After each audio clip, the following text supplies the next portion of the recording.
Well, thanks, Jamie. I'm a height challenged, so I have to lower the speaker. And do you remember that time the Queen was speaking and all you could see was her hat above her? That's always a concern of mine. So those were very kind words that Jamie said about me earlier, and I just wanted to say that it was a big surprise for me to win that award, and it really is not something that I did, on my own. It really takes a lot of people behind you and a lot of support behind you to be able to accomplish some of those big goals. And I have worked with Deloitte for a long time, since 1979, and they have been behind me all the way, even though sometimes I'm sure they thought I was crazy and what was I doing. But it has been a tremendous support, and I really do believe that they walk the talk. But I was very disappointed. I noticed that the Jones of New York addressed the people from the Women of Influence. I thought maybe Jamie, you and I could have benefited from that. But, anyway, here we are. So it's my privilege today to introduce our guest speaker, Pamela Strand, founder and president of Shear Diamonds. And I also wanted to join in thanking you for joining us today. Now, how many of you love diamonds? Here we go. We have a candid audience here for you, Pamela. And I was just hoping that maybe we could get some giveaways. Jamie was trying to say that we could maybe, how they give us Burt's Bees, gives us a little thing there, Shoppers has something. We're just waiting for those little diamonds that could come. But when I was talking with her earlier, she says that they sell the diamonds raw. And they're not the ones that are refined that are in our earrings and in our rings. So maybe we could work something out there with you, Pamela. But anyway, as shown by Pamela, there continues to be opportunities for women to forge new ground. And we should follow her example and look and seize for those opportunities. All of us in the room, there is an opportunity that we can seize. And I think we just have to look for the right one and move forward. Pamela has been employed for over 20 years as a professional geologist. She certainly doesn't look like she's that old, but that's what when I Googled her, and there was something else I found when I Googled her, but I'm not going to tell you what it was.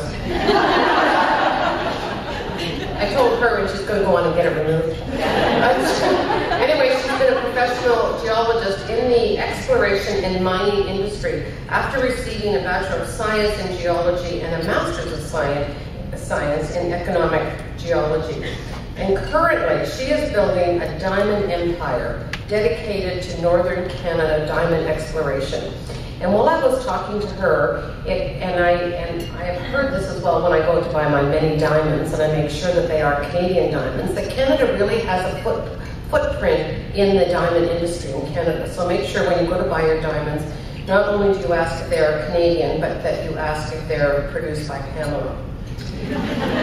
Now, as the title sponsor of the Women of Influence Luncheon series, and we have been involved with it since day one. We were at the very first lunch, and we're going to be there at the very last lunch.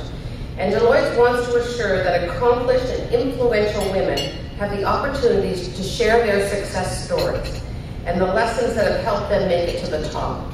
And these events provide an opportunity to shine the spotlight on many talented women, such as our keynote speaker here today. I am sure that we are going to learn something that will help us achieving not only our professional but our personal goals. At Deloitte, our commitment to diversity and inclusion acts as a source of opportunity, enrichment, and new thinking for all our people. We deliver the best work. Obviously, I have to say that, but we do.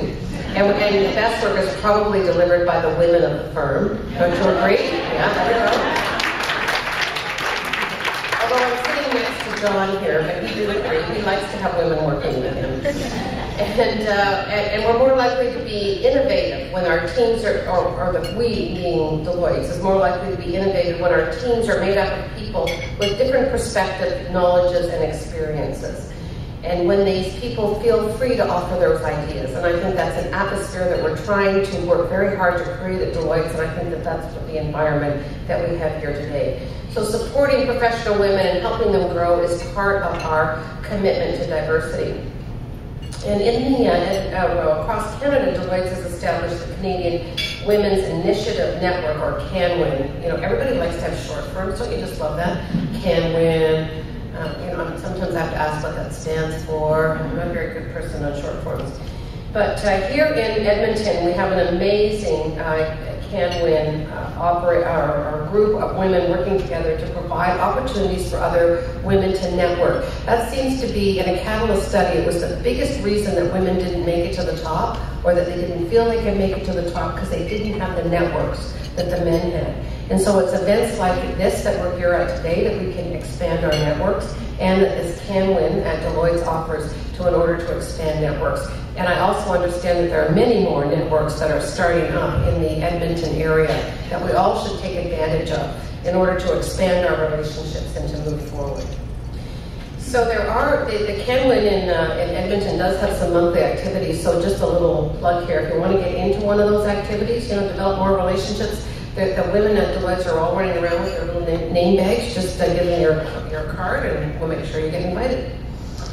So, and I just want to, believe it or not, Pamela and I have something in common. Isn't that hard to believe?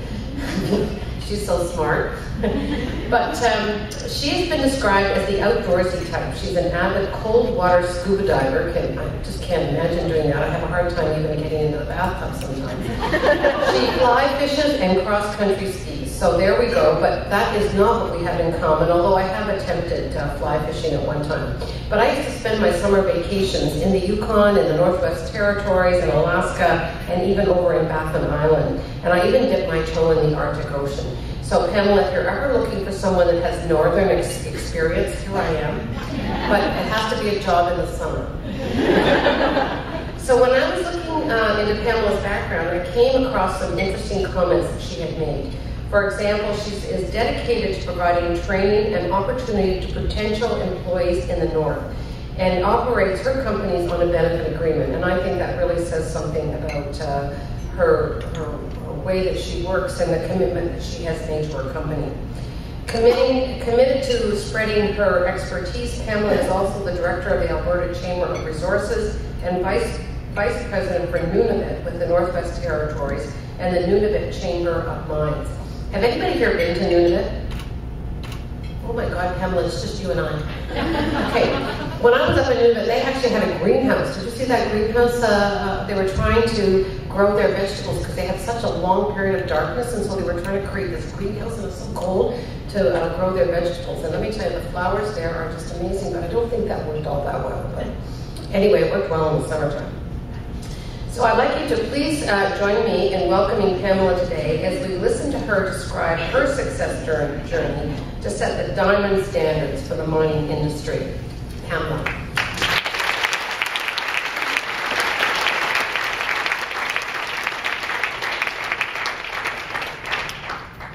Thank you so much, Linda, and it's really an honor to be here today. I don't even know how this event actually ended up being here, but I hope to be able to share a lot of my experiences with you all.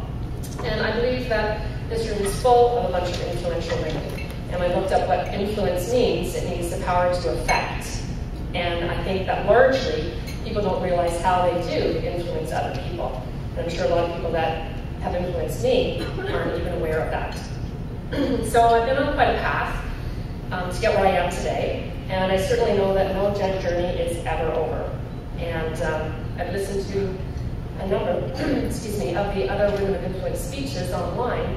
And my sector is a bit different. We're talking about mining here, even though we are looking for diamonds. And if ever anyone's seen the TV shows, Ice Road Truckers and Ice Pilots, those are the guys that I work with. So I know a lot of them personally. So it is the northern frontier, but it's a very exciting one. And I'm a person that's all up for adventure. And yes, I tried to ask my board of directors if I could give you all samples of our diamonds today, but I didn't get very far. But hopefully we will be back into production soon, and hopefully we can brand our diamonds as Shear diamonds. And Canada is 4th in the world for diamond production right now. We were 3rd, and it's a booming new economy for Canada. And as we all know, diamonds are a girl's best friend, but also the government's, because these mines will generate in excess of like $25 to $30 billion in revenues. So a huge new business that a lot of Canadians aren't aware of. So I'm going to set the stage. Today I'm going to share with you a lot of my insights and inspirations that are important to me and that I experienced in the first 25 years of my career. I am here today as the president of Shear Diamonds, and I do view my role a bit different with the industry that I'm in than what I think our society expects of women to be working in. And I'm often asked what it's like, to be a woman in this sector. And I don't believe it's about being a male or a female. It's about getting the job done. And mining has changed. We're no longer, the pickaxe in the field, the old prospector, but they are out there. We now have to operate with new socioeconomic standards, environmental standards that has changed the way mining can operate. I think that currently I employ more environmental scientists than geologists, for that matter. And women are now the new face of mining. More than 50% of postgraduates in earth sciences across Canadian universities are female. And I'll tell you, I probably got like 2 resumes from male geology students last year, probably like 50 female resumes. So it's very encouraging. So how did it all start? It started when I was really young, breaking rocks on the shore of Lake Ontario where my parents' cottage is. And I never had any idea that loving the outdoors and loving rocks could end up putting me where I am here today.